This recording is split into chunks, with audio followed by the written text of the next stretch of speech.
ಆಮೇಲೆ ಆಡಿಟ್ಯಾಟ್ ಇವಾಗ ಈ ಗವರ್ನೆನ್ಸ್ ಮಾತ್ರ ಪಂಚಾಯತ್ 3 ವರ್ಷ ಇರಬೇಕು. ಗ್ರಾಮ ಸಭೆ ಮಾಡಬೇಕಾದ್ರೆ ಗ್ರಾಮ ಪಂಚಾಯತಿ ಸಮಸ್ಯೆ ಮಾಡಬೇಕಾದ್ರೆ ಅಥವಾ ಬೇರೆ ಸಮಸ್ಯೆ ಮಾಡಬೇಕಾದ್ರೆ ಸಂಬಂಧಪಟ್ಟ ಮೆಂಬರ್ಸ್ಗೆ ಹೇಳಲು ನೋಡಿಸ್ತಾರೆ. ಯಾಕಂದ್ರೆ ಇಂಥ ಸಮಿತಿಯಲ್ಲಿ ಕೂಡ ನಾಳೆ ಗೋಲ್ಡ್ ಆಗ್ಬೋದು, ಒಬ್ರು ಮೆಂಬರ್ಗೆ ನೋಟಿಸ್ ಇಲ್ಲ, ಫೋರಂ ಆಗಲಿಲ್ಲ.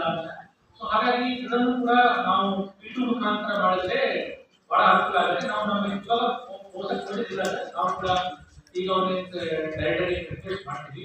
ಬಟ್ ಬೇರೆ ಸಬ್ಜೆಕ್ಟ್ ನಾವು ಇವಾಗ ಇವನ್ ನರೇಗಾ ಎಕ್ಸಾಮ್ ಕೂಡ ನಾವೆಲ್ಲ ಇವುಗಳಿಗೆ ವಿಡಿಯೋಗಳಿಗೆ ಕಡ್ಡಾಯವಾಗಿ ಇಟ್ಟು ಮುಖಾಂತರ ಸಬ್ಮಿಟ್ ಮಾಡಲು ನಾವು ಹೇಳ್ತಾ ಇದ್ದೀವಿ. ಯಾಕಂದ್ರೆ ಬಿಪಿ ಮಟ್ಟದಲ್ಲಿ ಸರ್ ಇನ್ನೊಂದು ಟೂಡರ್ ಮ್ಯಾಂಡೇಟ್ ಇದೆ. ನಾನು ಕೂಡ ಆಲ್ಟರ್ನೇಟ್ ಬಂದಿದೆ ಸರ್.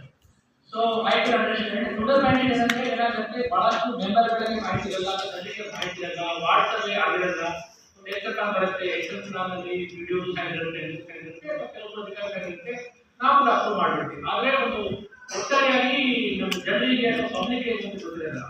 ಸೊ ಡಿಸೆಂಟ್ರಲೈಸ್ ಮೋಟಿವ್ ಅಲ್ಲಿ ಬೇರೆ ಆಗ್ತಾ ಇದೆ ಸರ್. ಇವಾಗ ಬಿಟ್ಟು ಆದ್ರೆ ಏನಾಗುತ್ತೆ, ನಮ್ಮ ಪಬ್ಲಿಕ್ ಕೂಡ ಈ ಮಾಹಿತಿನೂ ಈ ಪ್ರೊಸೆಸ್ ಕೂಡ ಅಲ್ಲಿ ಡೌನ್ಲೋಡ್ ಮಾಡ್ಕೊಂಡು ಓದ್ಬೋದು, ಇದಕ್ಕೆ ನಾಳೆ ಒಪ್ಪಿಗೆ ಕೂಡ ಮಾಡಬಹುದು.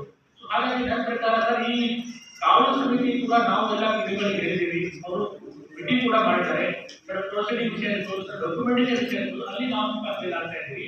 ಇದು ನಾವು ಮೀಟು ಮುಖಾಂತರ ಮಾಡಕ್ಕಿಲ್ಲ ತಗೊಳ್ಳೋಣ ಸರ್. ಜೊತೆಗೆ ಸರ್ ಒಂದು ಔಟ್ಸೈಡ್ ಸ್ಕೂಲ್ ಚಿಲ್ಡ್ರನ್ ಸರ್ವೆ ಕೂಡ ಜುಲೈ ಆಗಸ್ಟ್ನಲ್ಲಿ ನಮ್ಮ ಆರ್ಟಿಕಲ್ ಒಂದು ಆ್ಯಪ್ ಡೆವಲಪ್ಮೆಂಟ್ ಆದ ನಂತರ ನಮ್ಮ NRI ಇಂದ ಇರುವ SHG ಮೇಲೆ ಅಥವಾ MBK ಮುಖಾಂತರ ಒಂದು ಸರ್ವೆ ಆಗಿದೆ. ಆ ಸರ್ವೆನಲ್ಲಿ ಏನಾಗಿದೆ ಸರ್, ಕೆಲವೊಂದು ರೋಂಗ್ ಎಂಟ್ರಿ ಕೂಡ ಆಗಿದೆ ಸರ್. ನಾವು ಯಾಕಂದ್ರೆ ನಾವು ಆ ಡಾಟಾ ಪೂರ್ತಿ ಲ್ಯಾಂಡ್ ಲಿಸ್ಟ್ ತಗೊಂಡಿದ್ದೀವಿ. ಈ ಗವರ್ನೆನ್ಸ್ ಮಾತಾಡಿ ನಮ್ಮ ಜಿಲ್ಲೆದು ಪೂರ್ತಿ ಲ್ಯಾಂಡ್ ಆಗಿ 13,000 ನಮ್ಮಲ್ಲಿ ಕೂಡ ಔಟ್ಸೈಡ್ ಸಿಕ್ಕಿದೆ. ಆದ್ರೆ ನಾವು ಲ್ಯಾಂಡ್ ಲಿಸ್ಟ್ ತಗೊಂಡಿದ್ದೀವಿ, ಕೆಲವೊಂದು ರೋಂಗ್ ಎಂಟ್ರಿ ಆಗಿದೆ. ಯಾಕಂದ್ರೆ ಎಂಟ್ರಿ ಮಾಡೋದು SHG ಮೇಡವರಿಗೆ ಮೊಬೈಲ್ ಎಂಟ್ರಿನಲ್ಲಿ ಕೆಲವೊಂದ್ಸಲ ಒಂದು ಮನೆಗೆ ಹೋಗುವಾಗ ಎಷ್ಟು ಮಕ್ಕಳಿದ್ದಾರೆ, 3 ಮಕ್ಕಳಿದ್ರೆ ಅವರು ಎಲ್ಲ ತಪ್ಪಾಗಿ